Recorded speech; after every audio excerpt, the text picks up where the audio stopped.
Welcome back to another tabletop review. Today we'll be taking a look at the Glock 20 Gen 4 10mm semi-automatic pistol.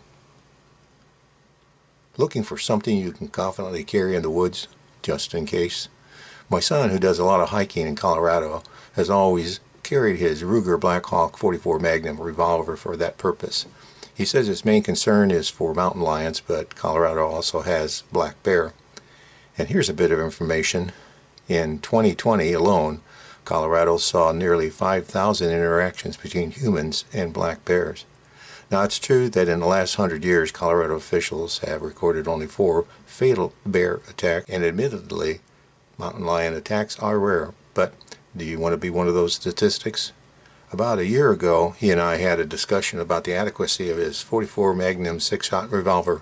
In the end, he decided it was time to upgrade to this Glock 20 Gen 4 10mm 15-round pistol.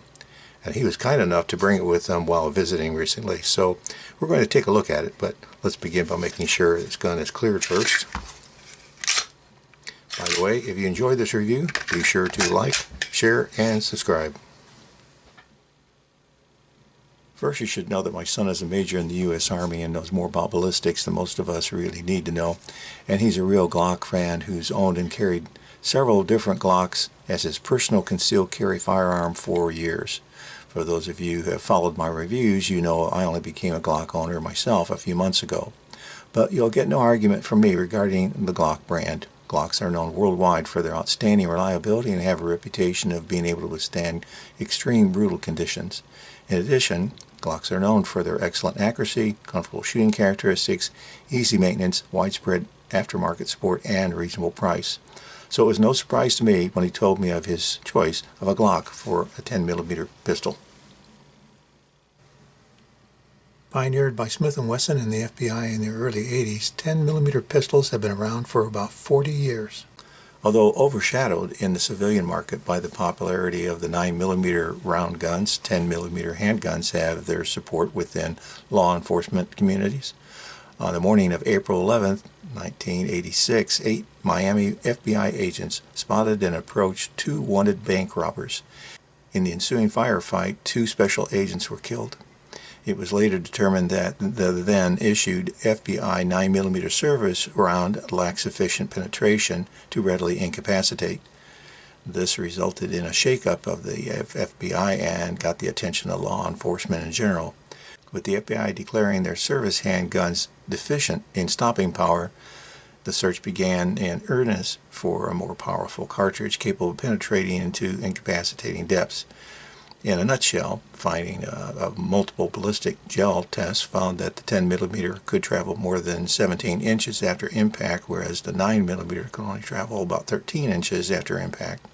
So the FBI selected the 10mm auto cartridge as the new service round and issued new pistols to all of its agents. This was the full-size Smith & Wesson Model 1006 and shorter Model 1076.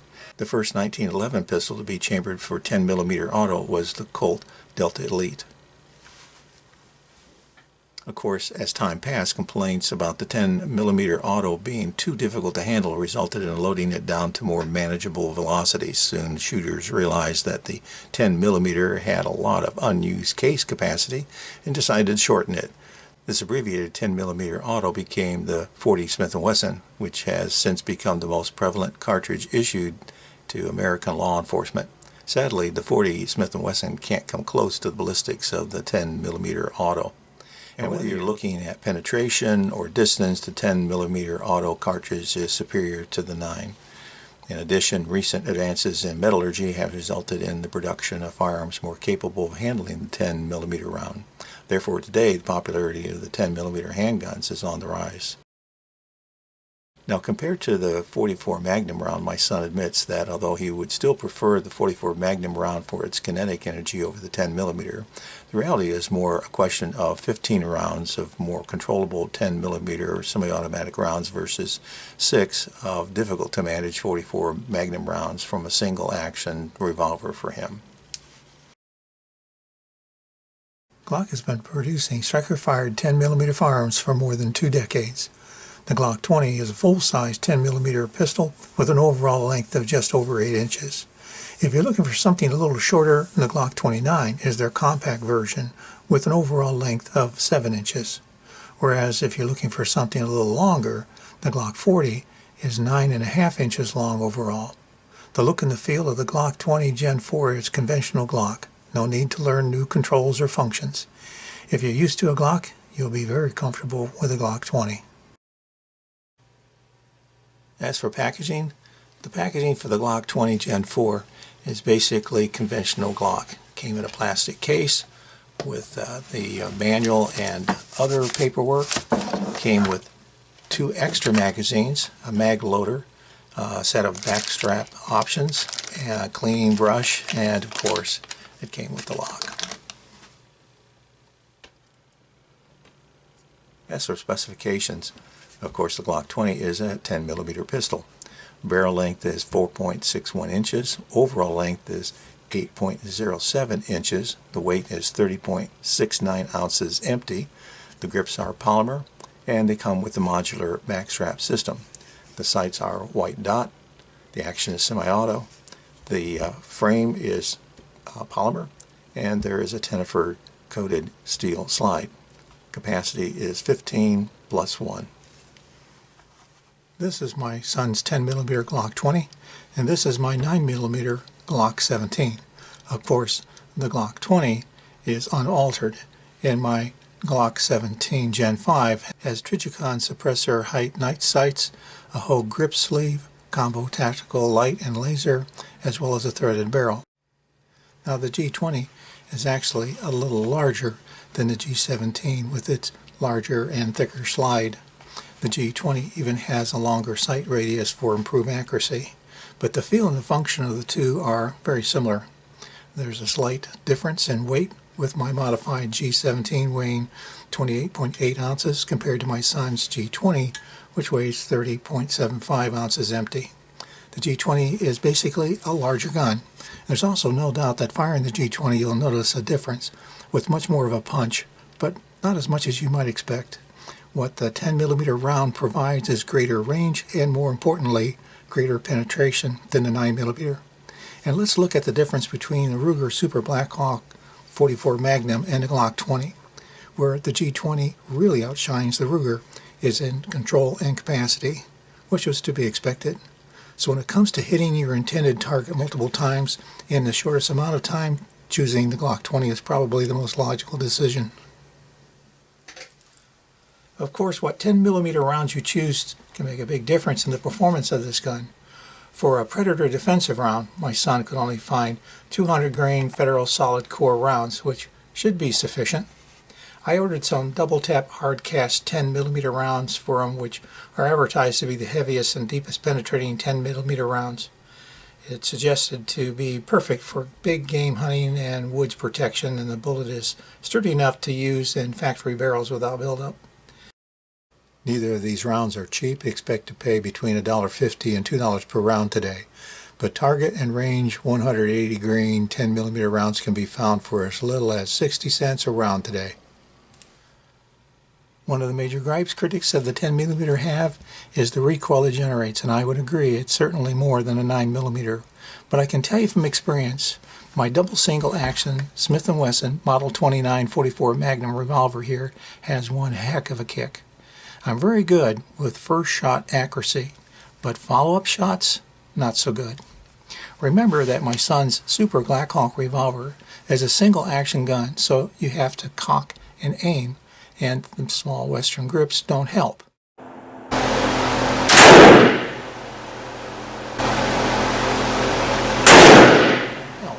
So I was very much interested in how this Glock 20 would handle in comparison. Now I'll admit I was not disappointed.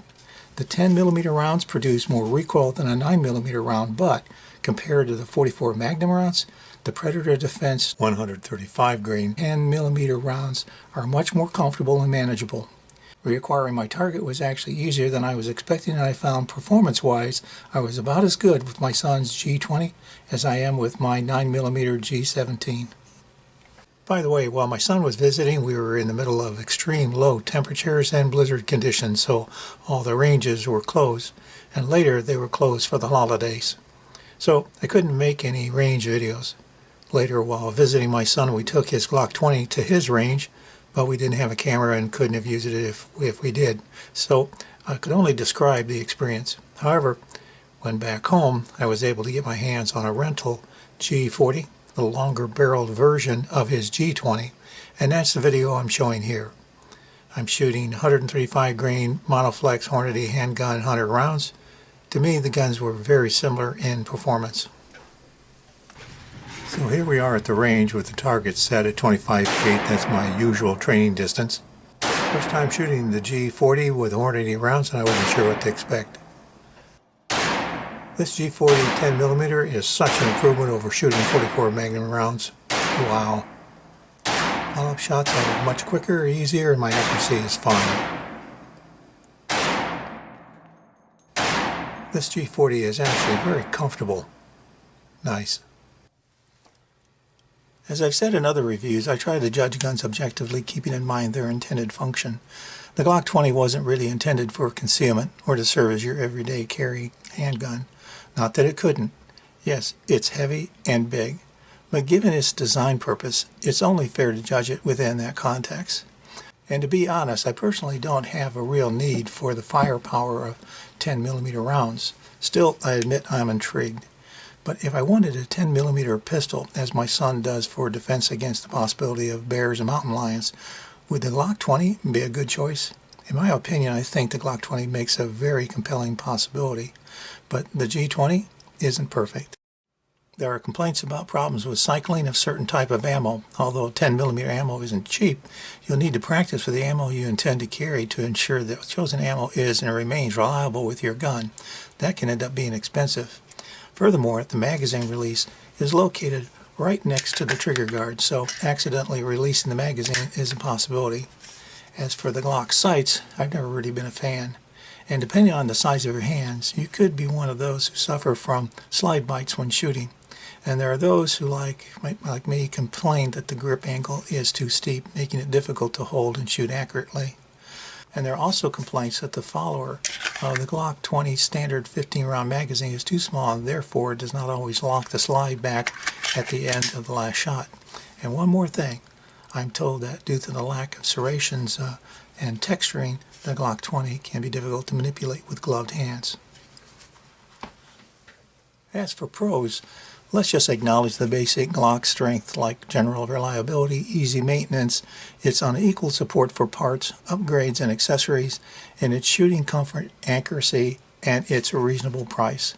Carrying a Glock 20 in the right holster could reduce the possibility of accidental discharge. Changing out the grips could help with grip angle, and there are plenty of sights and magazine options available to tune your Glock 20 to a better fit for your needs. That's the benefit of Glock. Great aftermarket support. Disassembly is conventional Glock. We're going to remove the magazine, pull the trigger, the tabs on either side here. We're going to pull those down while we bring the slide back just a little bit. That allows us to remove the slide, and then we're going to remove the rod and spring and the barrel. And that's it. Reassembly is the opposite. We're just going to return the barrel, return the spring and rod,